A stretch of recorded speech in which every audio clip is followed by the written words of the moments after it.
नमस्कार दोस्तों, मैं मोहित कपूर, जगुका संस्थान जयपुर के डिजिटल प्लेटफॉर्म और आपके अपने यूट्यूब चैनल जगुका जीके हब पर आपका हार्दिक स्वागत करता हूं।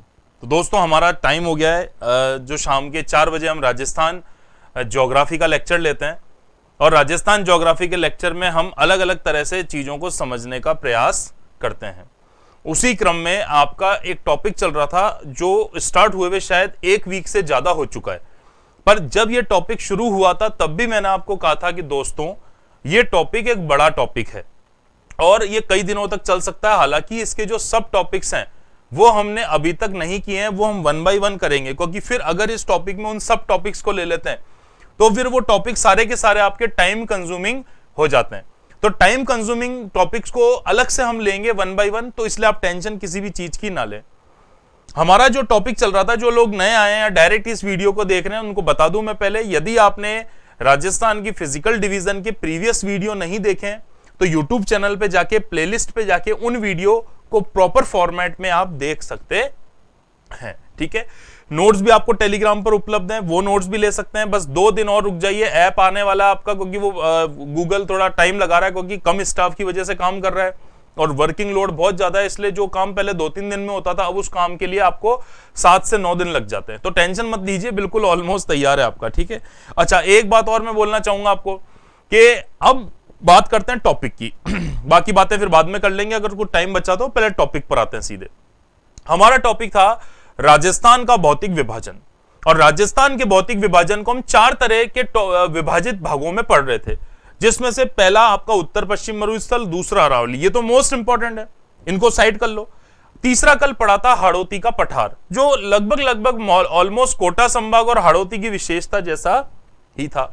अब एक पार्ट और बचता है, पर यह पार्ट जो है ये नदियों पर आधारित है। ध्यान से समझना, नदियां जब यहां पर पड़ते हैं तो अपने आप ही ये मैदान बन जाता है। राजस्थान के मैदान की बात कर रहा हूं, जिसे पूर्व का मैदान के नाम से जानते हैं, जो अरावली की पूर्व दिशा में फैला हुआ है।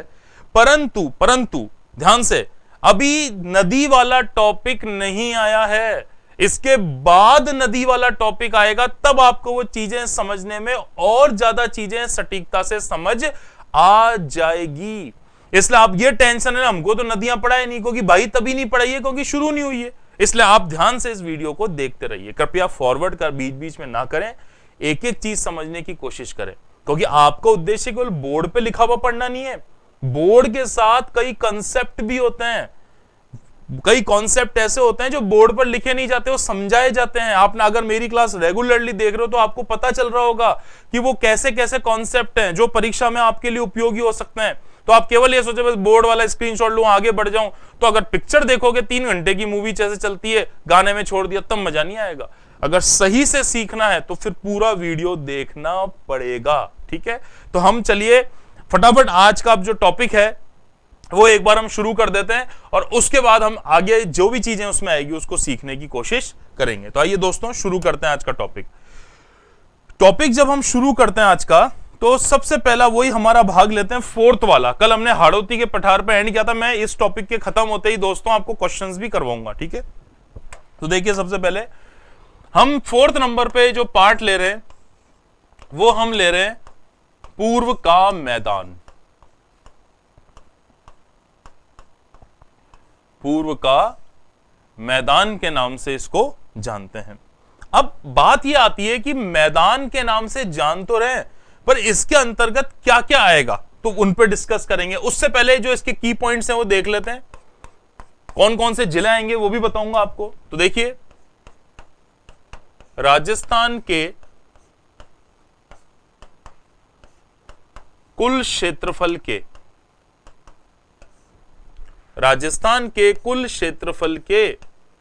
23% पर विस्तृत है। राजस्थान के कुल क्षेत्रफल के 23% पर विस्तृत माना जाता है। जैसे आपको मरुस्थल बताया था 61.11। रिकॉल कीजिए बार बार चीजें, बार बार रिकॉल नहीं करोगे तब तक जीके सेट नहीं होगी। अगर आप ये सोच रहे हो मैं एक बार पढ़ के चल जाऊं, तो ऐसा नहीं है, ऐसा नहीं होता। आपको 2-3-4 बार उस चीज को रिपीट करना पड़ेगा, तब जाके वो चीजें सेट होगी, तब आपको बिल्कुल सटीक आंसर एग्जाम में करके आ पाओगे, वरना इस बिल्कुल छोटी छोटी सिली मिस्टेक्स करके आ पाओगे। ठीक है, तो सबसे पहले 23% पर तो क्या है, इसका विस्तार पाया जा रहा है, 23% पर तो क्षेत्रफल पर यह फैला हुआ है। ठीक है, मरुस्थल कितने पे फैला था, 61.11। अरावली कितने पर फैला था, 9% पर फैला था। उसके अलावा अरावली के अलावा तीसरा आपका कौन सा था, अरावली था। अरावली के अलावा आपका कौन सा क्षेत्र था तीसरा, जो कल बताया था हाड़ौती का पठार, वो कितने परसेंट पर फैला था, लगभग 7% पर, 7% पर। और यहां आप देखिए अगला पॉइंट, ये कितने परसेंट पर फैला हुआ है, 23% पर फैला हुआ है। फिर देखिए राजस्थान की कुल जनसंख्या का, राजस्थान की कुल जनसंख्या का लगभग मान के चलना आप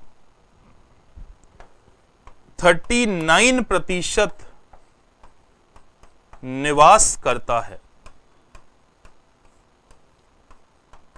राजस्थान की कुल जनसंख्या का 39% यहां पर निवास करता है। तो यह चीज भी आपको यहां क्या रखनी है, क्लियर रखनी है। तो यह दूसरा परसेंटेज आ गया, और बताने की मेरे को बिल्कुल भी जरूरत नहीं है कि यह परसेंटेज भी बार बार आपके एग्जाम में पूछा गया है। तो राजस्थान की कुल जनसंख्या का 39% है और क्षेत्रफल मात्र कितना है, 23%। इससे आपको एक चीज तो क्लियर हो गई कि यहां पर भले ही इस भूभाग में जनसंख्या ज्यादा ना हो, क्योंकि मरुस्थल की 40 है, तो इसकी भाई 39 और 40 भले ही थोड़ा कम डिफरेंस है, पर तो भी 1% का डिफरेंस तो है ही।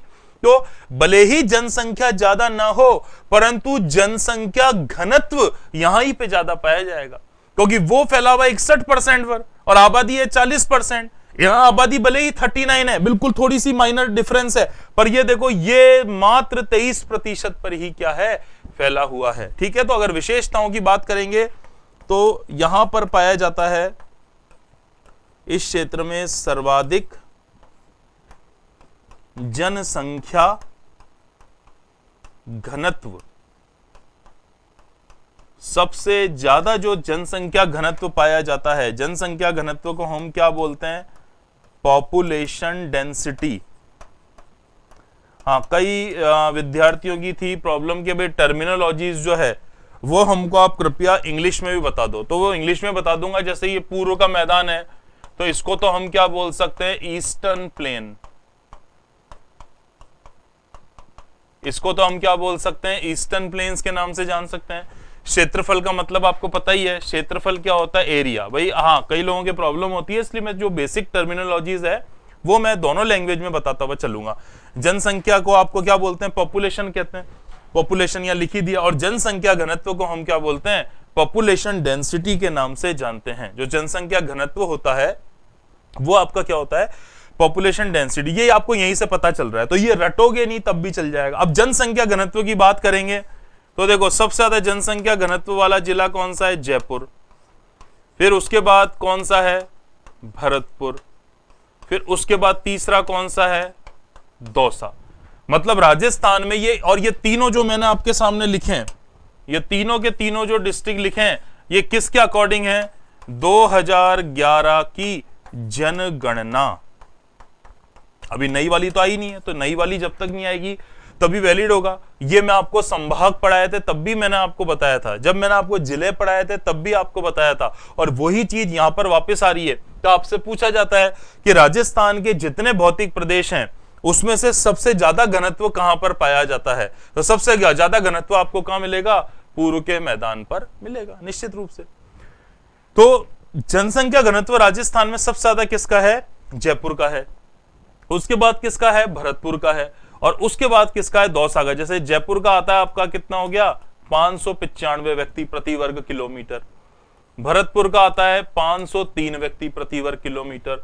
और दौसा का आता है 476 व्यक्ति प्रति वर्ग किलोमीटर। इस तरह से आप इनके घनत्व भी क्या रख सकते हैं, याद रख सकते हैं। बिल्कुल सिंपल चीज है, कोई नया आविष्कार नहीं किया है, कुछ नया नहीं बताया, ये सब आपको पता है, पर सही टाइम पे सही जगह लिंक करते हुए याद आना चाहिए। तो इतना तो समझ में आ गया पूरा आपको, ठीक है। अच्छा, अब मैं इसकी उत्पत्ति बताता हूं, तो मैं अगली स्लाइड पे चलूंगा, नेक्स्ट वाले पे। ये टेलीग्राम में मिली जाएगी आपको, तो टेंशन ना ले। इसका स्क्रीनशॉट लेने की, फिर भी आपको लेना है तो ले लो, इसका स्क्रीनशॉट ले लो फटाफट।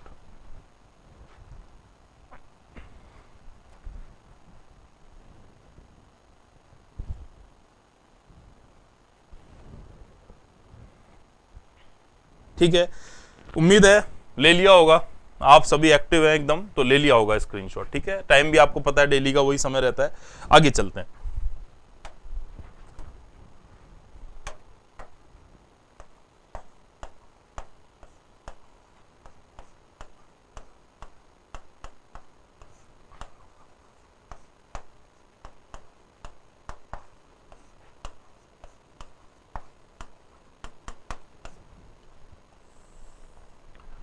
पूर्व के मैदान की उत्पत्ति कैसे हुई है और विकास कैसे हुआ है। तो आपको पता है कि जो पूर्व का मैदान है, ध्यान से सुनना, पूर्व का मैदान है ये किसका अवशेष माना जाता है? टेथिस सागर का अवशेष। पूर्व का मैदान किसका अवशेष माना जाता है? टेथिस सागर का अवशेष माना जाता है। जैसे हमारा थार का मरुस्थल टेथिस सागर का अवशेष है, उसी प्रकार यह भी टेथिस सागर का अवशेष माना जाता है। ठीक है ना। दूसरी बात, हिमालय उत्थान के पश्चात, हिमालय उत्थान के पश्चात इस स्थान पर, इस मतलब कहां? मैदान जाए, इस स्थान पर गहरे गर्तों का निर्माण हुआ। गर्तों का मतलब क्या होता है? खाई। गहरे गर्तों का निर्माण हुआ, गर्तों का निर्माण हुआ।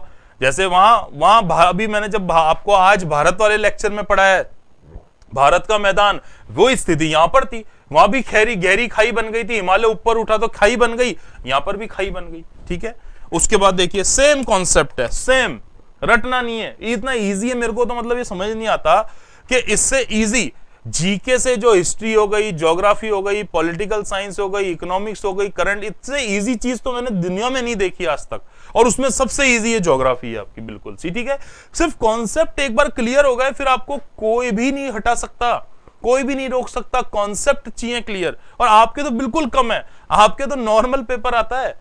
ठीक है ना, आपको कोई कॉलेज लेक्चरर का कोई ज्योग्राफी सब्जेक्ट का पेपर नहीं देना, स्कूल लेक्चरर का पर्टिकुलर ज्योग्राफी का नहीं देना, तो आपको तो बिल्कुल समझने में आसान है। ये तो मोस्ट आना ही चाहिए। ठीक है ना, it must be you must be read this और you must be learn this. Okay, देखो अब आगे एक बार। सबसे पहले अब तीसरा देखेंगे, कालांतर में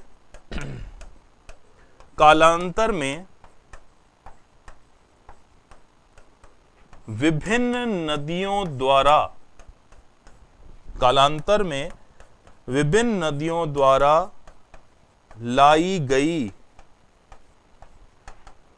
जलोढ़ मृदा से निर्मित, विभिन्न नदियों द्वारा लाई गई जलोढ़ मृदा से निर्मित ये मैदान है।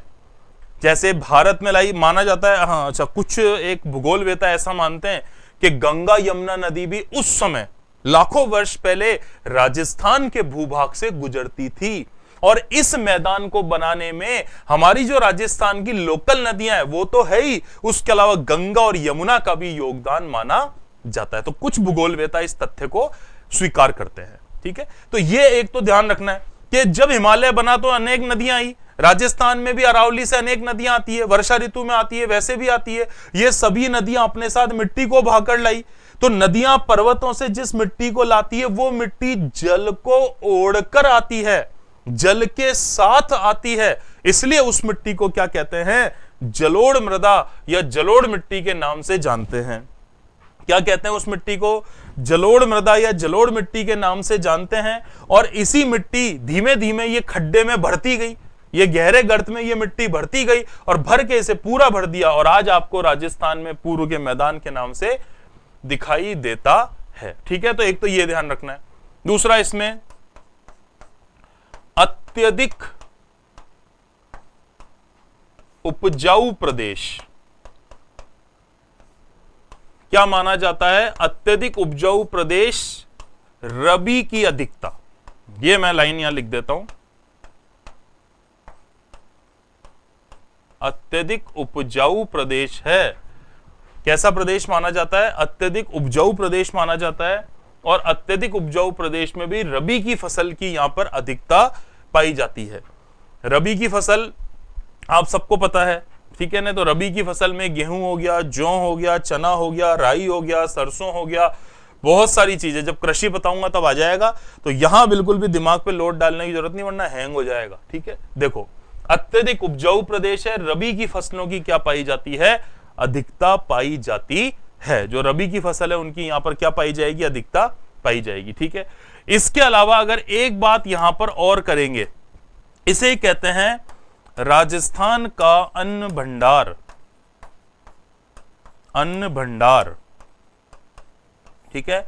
अब मेरी बात ध्यान से सुनना, पूर्व का जो मैदान है, ये जो आपका पूर्व का मैदान है, इस पूर्व के मैदान को हम क्या बोल रहे हैं, राजस्थान का अन्न भंडार कह रहे हैं।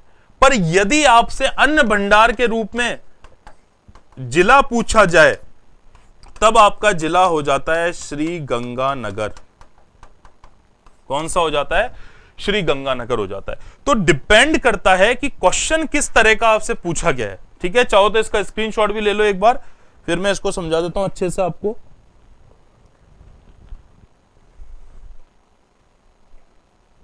इसका स्क्रीनशॉट ले लो और फिर आपको मैं एक एक करके ये सारी चीजें समझा दूंगा, ठीक है।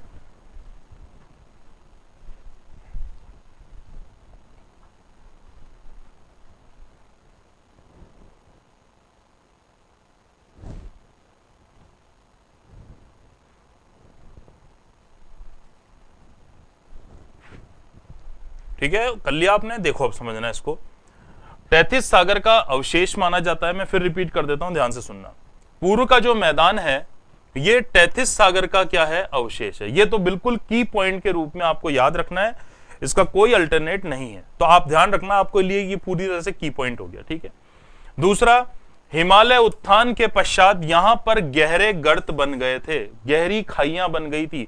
आज से लाखों वर्ष पहले देखोगे तो वहां मैदान नहीं था, वहां खाइयां थी, ठीक है। आज आपको समतल मैदान दिखाई देता है। तो हम जिस भूभाग पे खड़े हैं, ये सबसे पुराना भी है और सबसे ज्यादा मैनिपुलेटेड वाला भी भूभाग माना जाता है। तीसरा, कालांतर में, मतलब कुछ वर्षों बाद, विभिन्न नदियों ने अपने लाई गई जलोढ़ मिट्टी से इसका क्या किया है, निर्माण किया है। अच्छा, अब आपको एक चीज यहां पर क्लियर हो गई कि यहीं पर जलोढ़ मिट्टी का ज्यादातर विस्तार पाया जाता है। जब जलोढ़ मिट्टी का विस्तार मिलेगा तो वो मिट्टी कैसी होगी, उपजाऊ होगी। क्योंकि दुनिया की सबसे उपजाऊ मिट्टी कौन सी मानी जाती है, जलोढ़ मिट्टी। विश्व की सबसे उपजाऊ मिट्टी कौन सी मानी जाती है, जलोढ़ मिट्टी मानी जाती है।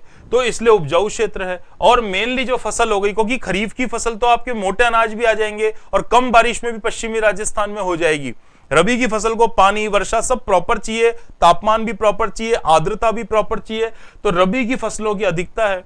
इसका मतलब कृषि क्षेत्र में भी ये आगे है। जहां कृषि होगी वहीं जनसंख्या निवास करेगी। और अभी मैंने आपको पीछे वाली स्लाइड पे पहले बताया था कि राजस्थान में सबसे ज्यादा जो जनसंख्या घनत्व पाया जाता है वो भी कहां पर पाया जाता है, पूर्व के मैदान में। और क्यों पाया जाएगा, क्योंकि फसल अच्छी है, कृषि है, नदियों का क्षेत्र है, पीने के पानी की उपलब्धता है, रबी की फसल की उपलब्धता है और हर चीज आपको आसानी से प्राप्त हो रही है, तो जनसंख्या वहीं निवास करेगी। इसलिए सबसे ज्यादा जनसंख्या इसी क्षेत्र में निवास करती है घनत्व के आधार पर, ठीक है। तो आप ध्यान इसको एक बार रख लेना। आगे चलते हैं। राजस्थान का अन्न भंडार कहते हैं क्यों, क्योंकि फसलों की अधिकता अच्छी है। जैसे आपका आलू हो गया, चावल हो गया, गेहूं हो गया, फिर आपकी विभिन्न प्रकार की सब्जियां हो गई, मिर्च हो गई, फिर आलू हो गया, कई तरह की चीजें यहां पर बहुतायत में मिलती है। अब यहां पर एक कंफ्यूजन क्रिएट होता है, जिसको मैं पहले क्लियर आपको कर दूं। हालांकि मैं कई लेक्चर्स में बता चुका हूं, पर भी फिर मेरा कर्तव्य है कि ये टॉपिक आया है तो आपको मैं इससे अवगत कराऊं। तो देखिए, राजस्थान का अन्न भंडार ज्यादातर आपके आरपीएससी में या दूसरी परीक्षाओं में जब क्वेश्चन आया हुआ है तो उसमें डिस्ट्रिक्ट दिए हुए रहते हैं। वहां क्षेत्र नहीं दिया हुआ होता कि पूर्व का मैदान, हाड़ौती का पठार, अरावली, ऐसा नहीं। वहां पर डिस्ट्रिक्ट दिए होते हैं, जिलों के नाम दिए होते हैं। तो जब आपको जिलों के नाम दिए जाए तब तो राजस्थान का अन्न भंडार कौन सा हो गया, श्री गंगानगर, ठीक है। अब आप ये पूछोगे कि राजस्थान का अन्न भंडार यदि किसी जिले को पूछा जाए तो वो श्री गंगानगर को ही क्यों कहा जाता है, तो उसका आप जवाब सुनो। क्यों कहते हैं श्री गंगानगर को, क्योंकि श्री गंगानगर में जैसे मुख्य खाद्यान्न फसल कौन सी हो गई, गेहूं हो गई। भाई भारत और राजस्थान, और भारत की तो चावल है, राजस्थान की बाजरा वाजरा नहीं है मुख्य खाद्यान्न फसल, गलतफहमी मत रहना। राजस्थान की मुख्य खाद्यान्न फसल कौन सी हो गई? गेहूं हो गई, ठीक है। वो चलता है सर्दियों में बाजरा मक्का और ये सारा, पर मेन खाद्यान्न फसल गेहूं है। तो गेहूं उत्पादन में श्री गंगानगर प्रथम है। उसके अलावा जौ उत्पादन में भी गंगानगर का प्रमुख स्थान माना जाता है। फिर फलों में, रसीले फलों में स्पेशली आपका कौन सा हो गया? किन्नू हो गया। किन्नू उत्पादन में भी श्री गंगानगर का प्रमुख स्थान माना जाता है। सूरजमुखी में भी श्री गंगानगर का प्रमुख स्थान माना जाता है। और मरुस्थलीय क्षेत्र था, परंतु नहरों ने यहां पर इस पूरी भूमि को सिंचित कर दिया, इसलिए एक उपनाम के तौर पर राजस्थान का अन्न भंडार हम किसे कहते हैं? श्री गंगानगर जिले को कहते हैं। परंतु यदि राजस्थान क्वेश्चन आ जाए राजस्थान का अन्न भंडार किसे कहते हैं, और ऑप्शन में जिले हो ही ना, ऑप्शन में आपके राजस्थान के भौतिक विभाग हो, तब आपका आंसर कौन सा भौतिक विभाग पे आप टिक करोगे? पूर्व के मैदान पर टिक करोगे। समझ गए क्या? समझ गए क्या? समझ जाओगे, इजी है बिल्कुल, ठीक है ना। वो एक ऐड आता है ना मेंटोस का, दिमाग की बत्ती जलाए, तो वो करने की जरूरत ही नहीं है। क्यों नहीं है? क्योंकि वैसे भी बत्ती जली हुई रहती है, ठीक है ना। तो वो खाने की जरूरत नहीं है आपको, क्योंकि आप वैसे भी बहुत ज्यादा जागरूक हो, लगातार आप वीडियो को देखते हो, तो आपको चीजें एक बार में ही समझ आ जाती है। और किसी को नहीं भी आया तो कोई शर्म वाली बात नहीं है, क्योंकि अगर यहां शर्म करोगे तो एग्जाम में समस्या हो जाएगी। तो बेटर है यहां शर्म नहीं करनी है। हमें जो भी नहीं आ रहा हम पूछ सकते हैं उसको, ठीक है, कमेंट में पूछ सकते हैं। चूंकि अभी लाइव नहीं है तो अभी आप कमेंट में पूछ सकते हो, लाइव चैट में देख लूंगा किसकी क्या क्या प्रॉब्लम है, और उसको भी फिर अगली क्लास जो हमारी कल वाली होगी उसमें उसको क्या करवा देंगे, हम सॉल्व करवा देंगे, ठीक है। तो एक तो ये चीज ध्यान रखनी है। अब एक स्लाइड पे एक स्लाइड इसकी और बनाऊंगा कि उसके अंतर्गत क्या क्या चीजें इसके अंतर्गत आती है।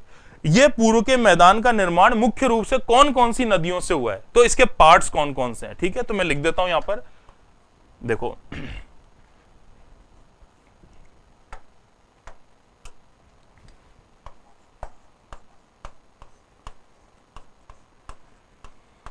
पूर्व का मैदान।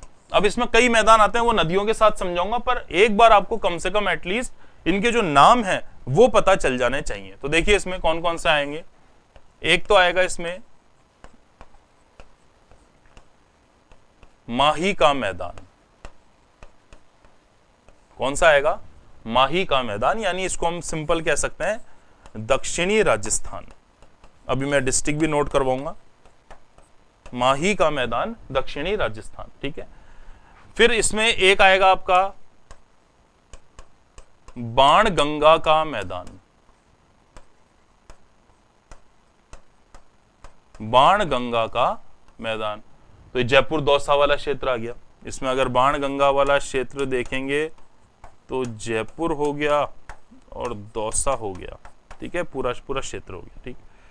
फिर इसी के अंतर्गत आपका आता है जो वो अलग अलग मैदान आएंगे, क्योंकि मैं पूरे क्षेत्र को कंक्लूड कर रहा हूं। तो फिर बनास का मैदान, बनास का मैदान आ गया, ठीक है। इसी के साथ जब आगे चलते हैं तो इसमें आता है गंभीर व पार्वती नदियों का मैदान। ये पार्वती 2 है, ये ध्यान रखना।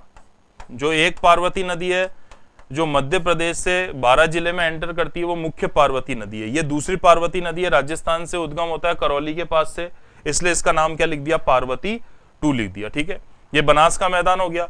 और दूसरा हम इसमें एक और मैदान इंक्लूड कर सकते हैं, चंबल का मैदान। कौन सा इंक्लूड कर सकते हैं? चंबल का मैदान इसमें इंक्लूड कर सकते हैं।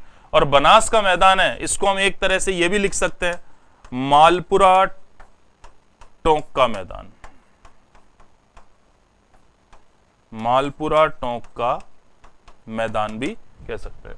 तो आपने देखा कि जो पूर्व का मैदान है, मैंने अभी बताया था, कई नदियों द्वारा निर्मित है। प्राचीन काल में यहां से, प्राचीन काल में माना जाता है कि 2 प्रमुख नदियां भारत की, गंगा और यमुना, इन नदियों ने भी इस मैदान को बनाने में अपनी भूमिका अदा की है। पर लोकल नदियों की बात करें तो माही का मैदान दक्षिणी राजस्थान, बाणगंगा विराटनगर जयपुर से निकलती है, जब नदियां आएगी तब बताऊंगा। बनास का मैदान जिसे मालपुरा टोंक का मैदान, या इस तरह से मालपुरा टोंक भी नहीं लिखना हो तो आप जो प्रॉपर आपके एग्जाम में क्वेश्चन आता है वो ऐसा आता है मालपुरा करौली का मैदान। मालपुरा करौली का मैदान के नाम से भी जानते हैं। फिर चंबल का मैदान हो गया और गंभीरी और पार्वती नदियों का मैदान हो गया। तो एक बार इसके डिस्ट्रिक्ट में आपको मैप में नोट करवा देता हूं, ठीक है ना, डिस्ट्रिक्ट नोट करवा देते हैं, फिर उसके बाद उसको अच्छी तरह से हम कर लेंगे, ठीक है। देखिए अब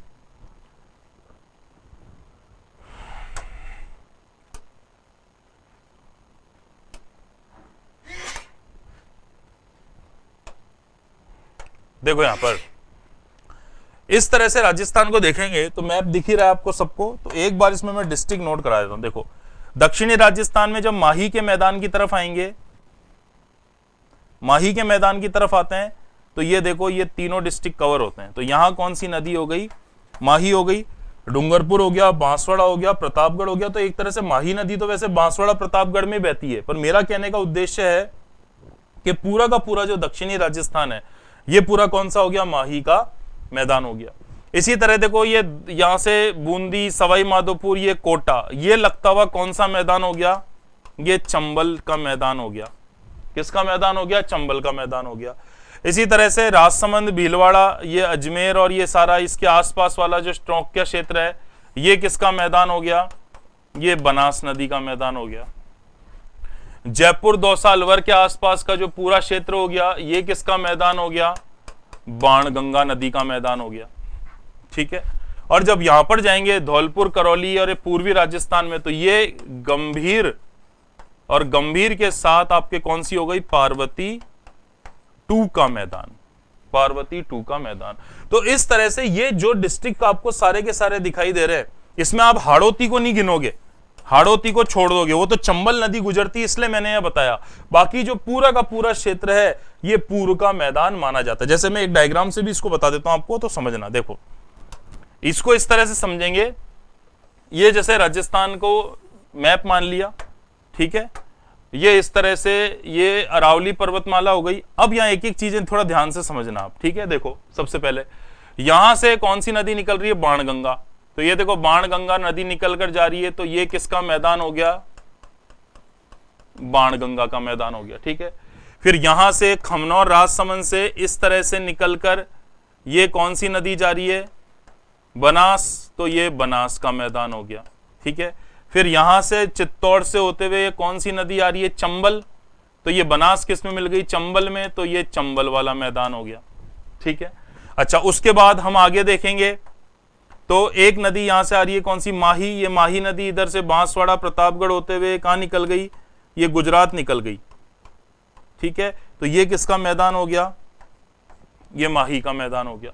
तो इस तरह से आप जब इस डायग्राम को देखते हो तो हमें सारे के सारे यही मैदान पढ़ने, और जब इन दोनों को हम मिला लेते हैं यहां पर, ये बनास नदी और चंबल नदी के मैदानों को मिला लेंगे तो इनको हम क्या बोलेंगे, मालपुरा करौली का मैदान।